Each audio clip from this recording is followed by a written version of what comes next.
المزايا الجديدة في وثيقة التأمين للمصريين بالخارج اللي هتطبق بداية من 1/8/2026. أول حاجة كده، قيمة الاشتراك السنوي 400 جنيه.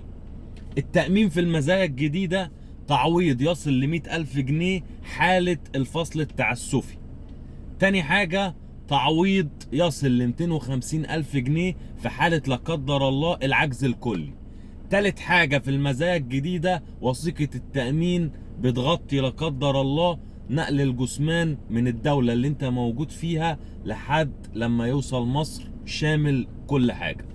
الوثيقة دي او المزايا دي، طبعا وثيقة التأمين موجودة من 2022، دي المزايا الجديدة اللي اتضافت للمصريين بالخارج، هتطبق بداية من 1/8. طب انا عايز اشترك في التأمين وامن على نفسي واستفاد بالمزايا دي، هتلاقيني سايب لك رابط في التعليقات، تقدر تدخل وتقدم وتشترك. وقيمة الاشتراك 400 جنيه بس سنويا.